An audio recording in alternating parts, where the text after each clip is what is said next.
Hello students, today we are going to start our new chapter in the standard 8, that is a microorganism, friends and foe.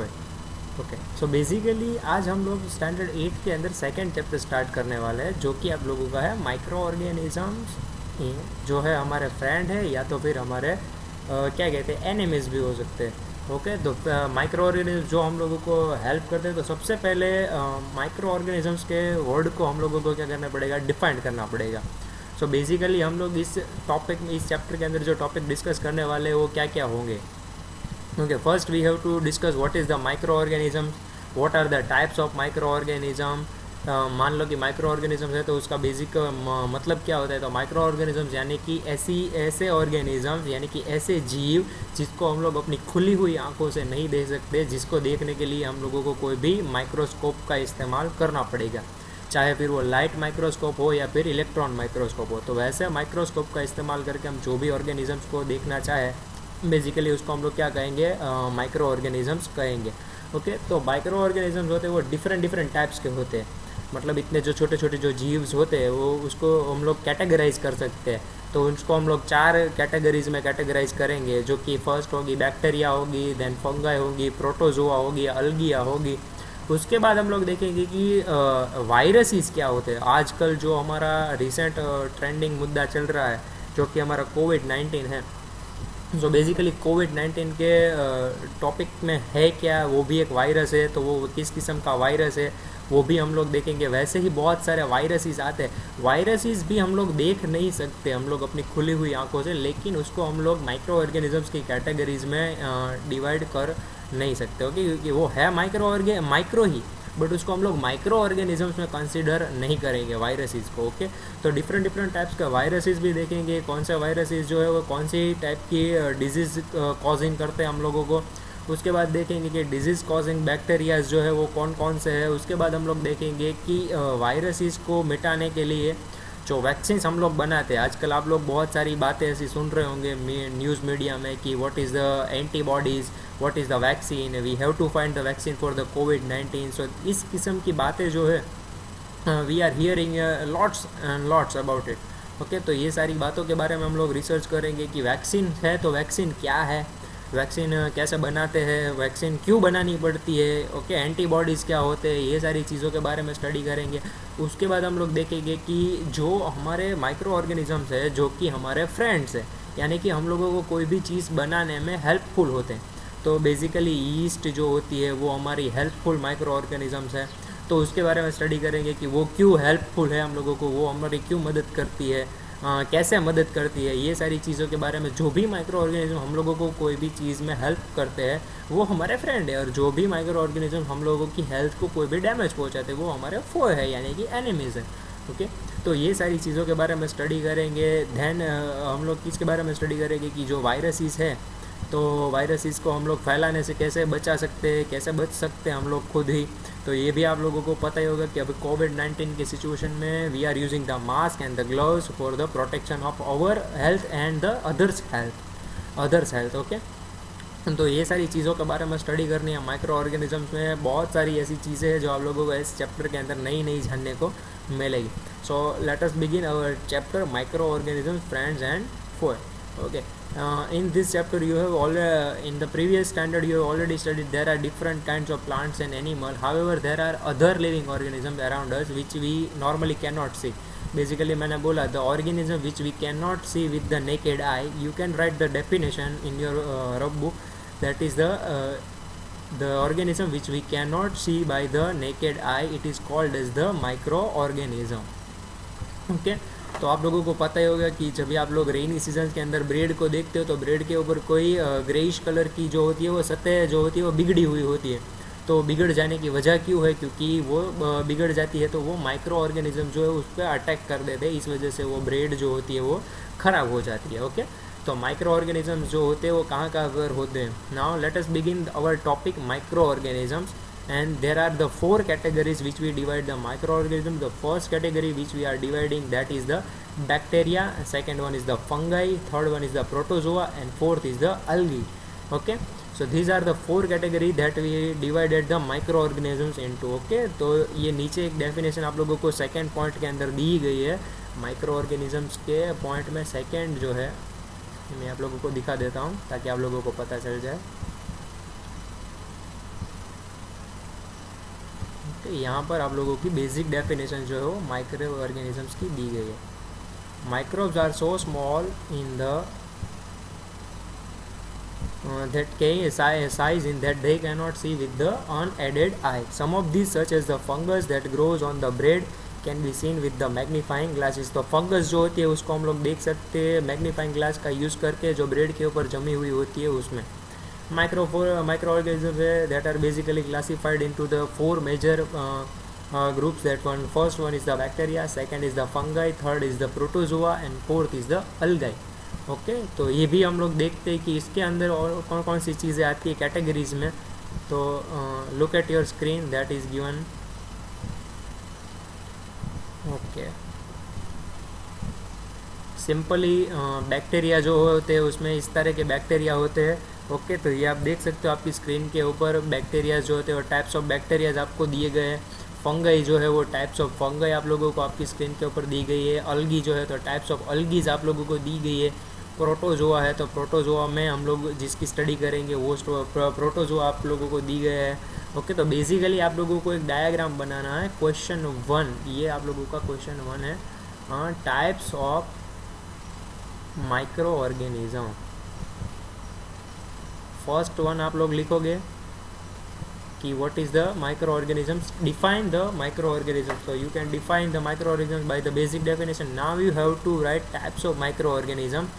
Types of micro organism में आप एक chart बना सकते हो। Chart में आप क्या कर सकते हो कि ये 4 कैटेगरीज को डिवाइड कर सकते हो। बैक्टीरिया जो है तो उसमें बेसिली, स्पिरिलिया, कोकाई, फंगई जो है उसमें ब्रेड मोल्ड, पेनिसिलियम, एस्परजिलियस, अलगाई जो है तो उसमें क्लाइमोडोमोनास, नोस्टॉक एंड ऑस्टिलेटरिया जो है, और प्रोटोजोआ है तो अमीबा, पैरामीशियम और यूग्लियना।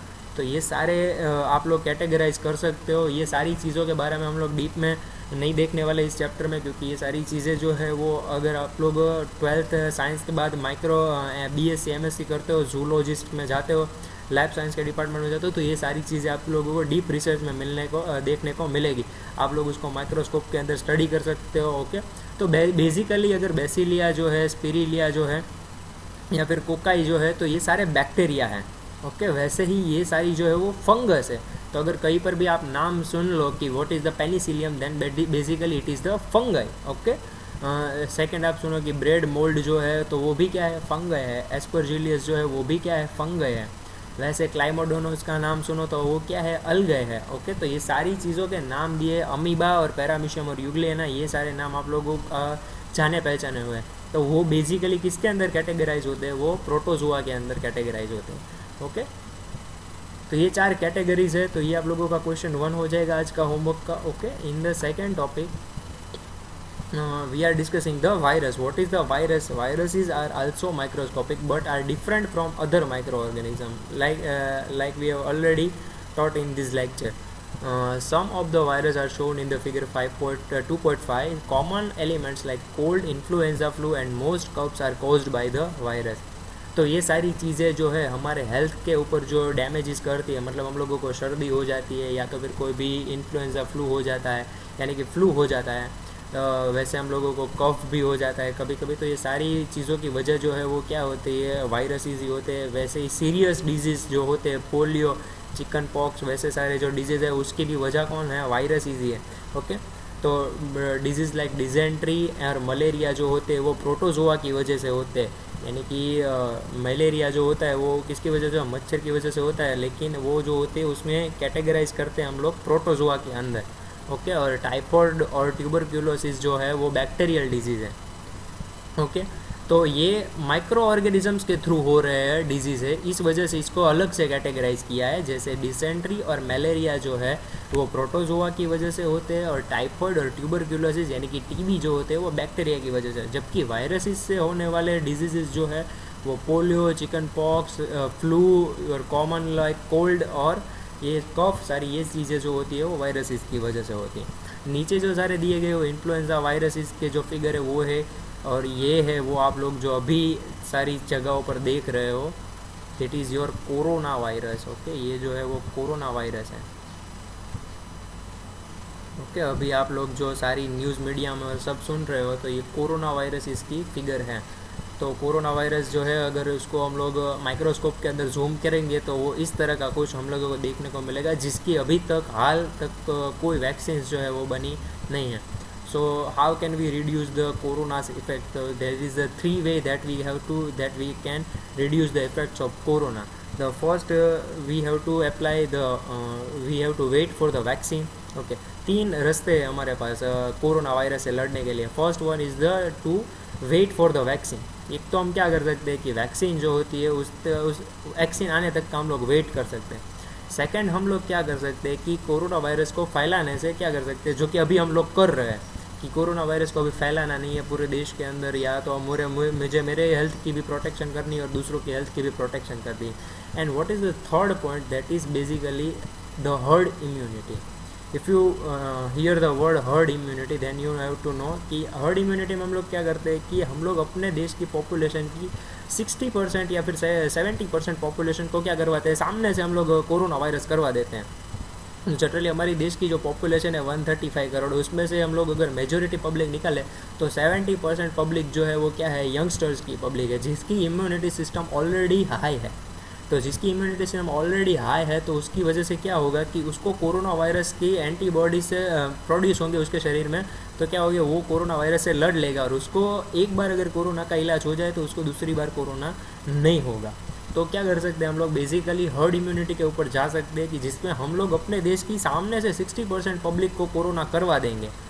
ओके, तो क्या करवाएंगे, 60% पब्लिक को कोरोना हो जाएगी, उसका इलाज हो जाएगा, क्योंकि उसकी बॉडी की सिस्टम ऐसी मैन्युफैक्चर्ड है, यंगस्टर्स की बॉडी की सिस्टम जो है वो मैन्युफैक्चर्ड ऐसे की गई है कि जिसके पास इम्यूनिटी सिस्टम हाई है, तो वो कोरोना से लड़ लेगी. इस वजह से 60% पब्लिक जो है सेफ़ हो जाएगी, और बाकी 60% पब्लिक सेफ़ हो जाएगी, तो 40% को कोरोना इफेक्ट करेगा नहीं, क्योंकि अगर 60% सही हो गए तो वो कोरोना फैलाने से क्या हो जाएंगे, बच जाएंगे. तो वो फैलाएंगे नहीं, तो शायद ये भी एक प्रोसीजर हम लोग कर सकते हैं कोरोना से बचने के लिए.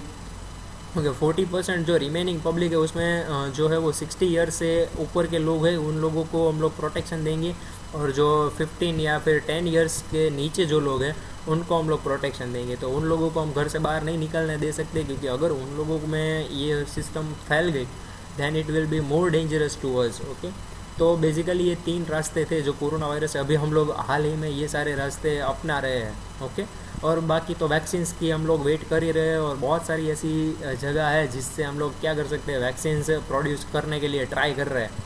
Okay, but still we are researching on that purpose. Okay, और बाकी सारे ये जो है वो वैक्सीनिया वायरस है, ये जो है वो HIV का वायरस है.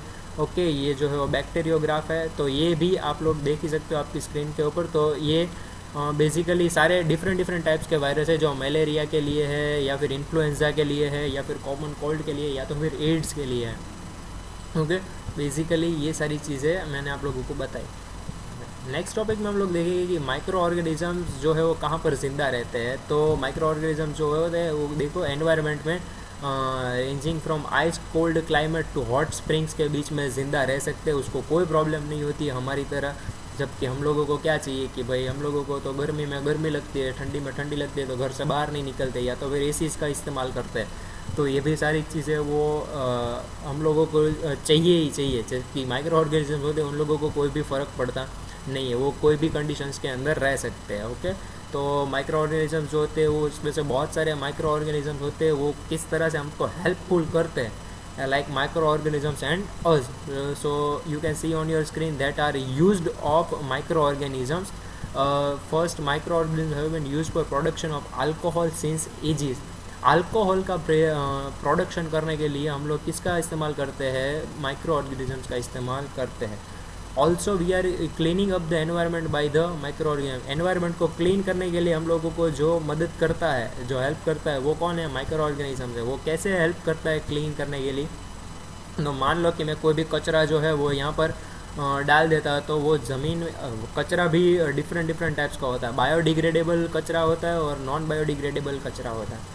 So what happened to biodegradable waste and what happened to the non-biodegradable waste? Biodegradable waste जो होते हैं वो क्या करते हैं, माइक्रो ऑर्गेनिजम्स उसको ख़त्म कर देते हैं, उसको खा जाते हैं, तो वो क्या हो जाता है, ख़त्म हो जाता है. जबकि नॉन बायोडिग्रेडेबल कचरा जो होता है, लाइक पॉलीथीन बैग्स और ये सारी चीज़ें हैं, तो उसको बेसिकली हम लोग ख़त्म कर नहीं सकते। ओके, तो वो जो होते हैं वो प्लास्टिक्स और ऐसी सारी जो चीज़ें हैं उसको हम लोग ख़त्म नहीं कर सकते। इस वजह से क्या होता है कि माइक्रो ऑर्गेनिज्म उसको नहीं खाते हैं तो उसका जो है वो नाश होना पॉसिबल ही नहीं है।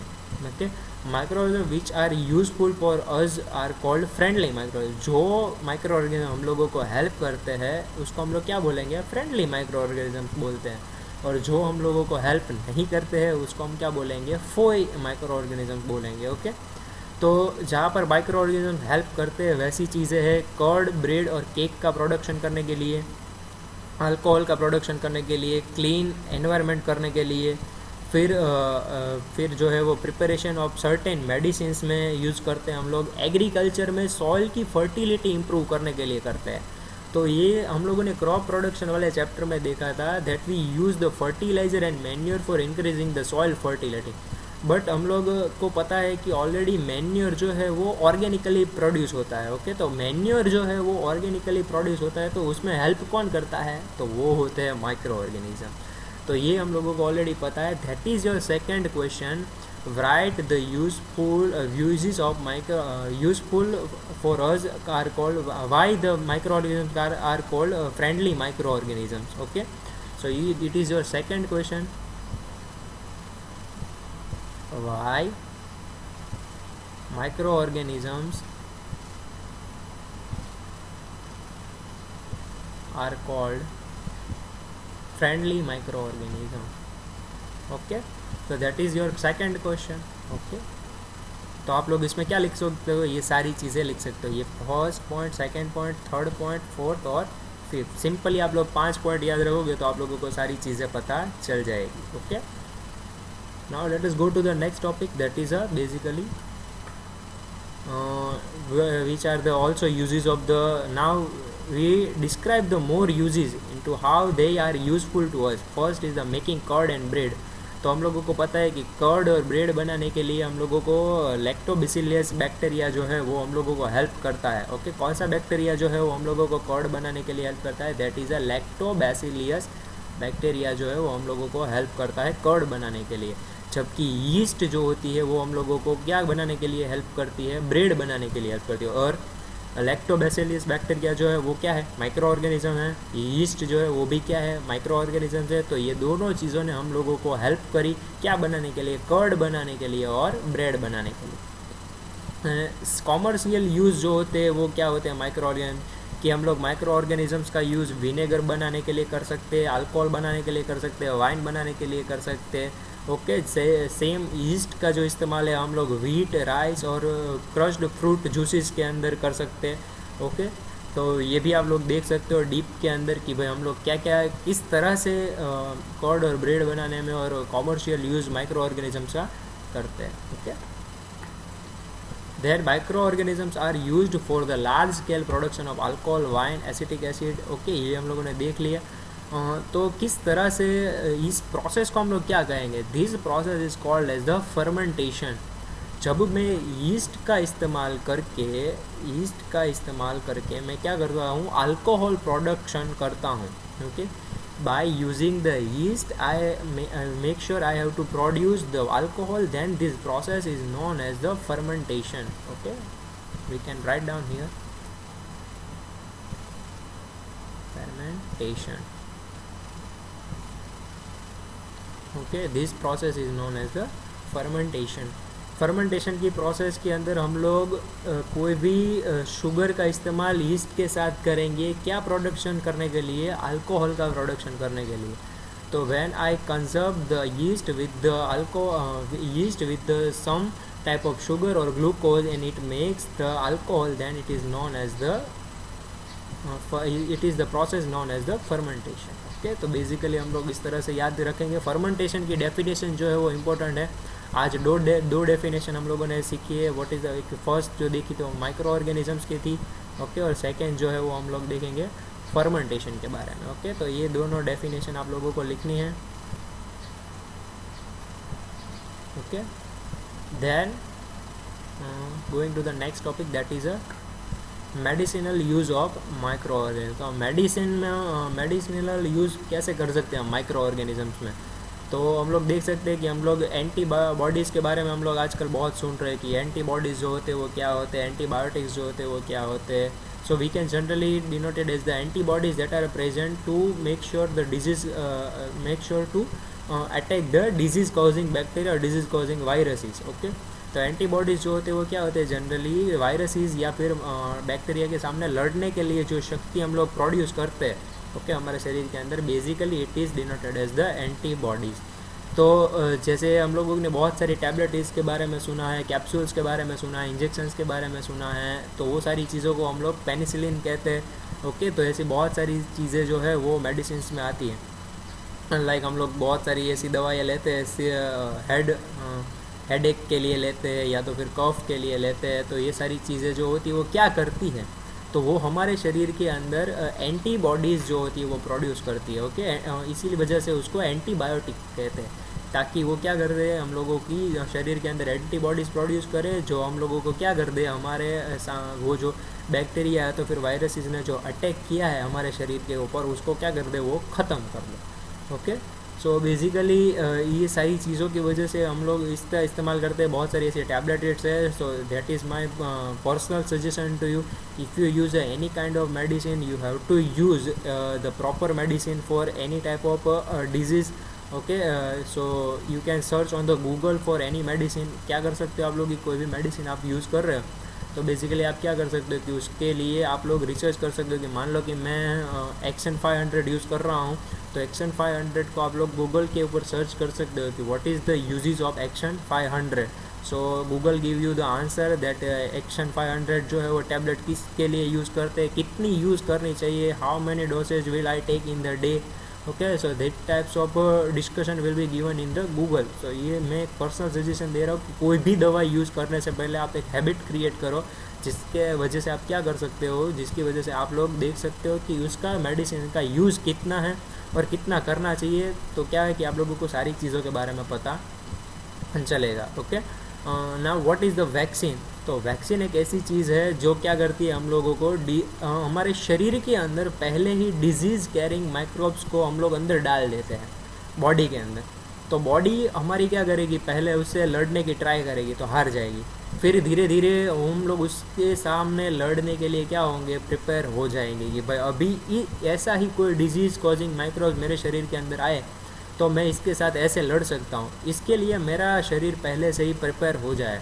तो वैसी जो मैं चीज़ अपने शरीर के अंदर डालता हूँ, okay, that is called as the vaccine.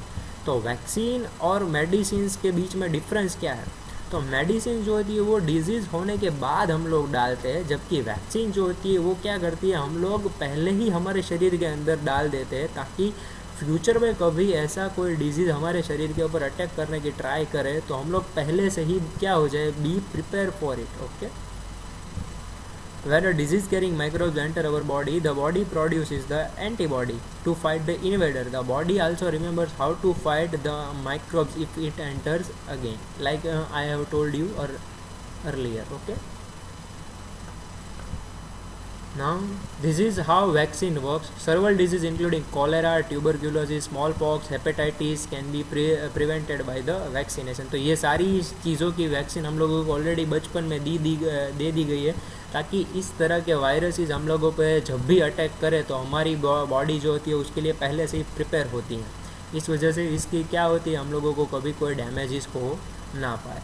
Okay, this is how vaccine work. Several disease including cholera, ये सारी बातें हो गई.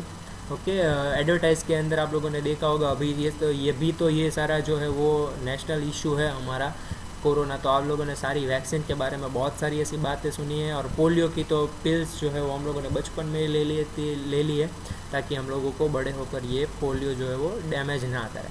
Okay, so that's it for today. You can write the definition of vaccine. Okay, this is your third definition, and there are 2 questions I have already given you in the homework. Okay, so that's it for today. Thank you very much for hearing this lecture. In next lecture we are going to study about increasing soil fertility, cleaning the environment, and the nitrogen cycle. Okay, that's it for today. Thank you very much for hearing this lecture.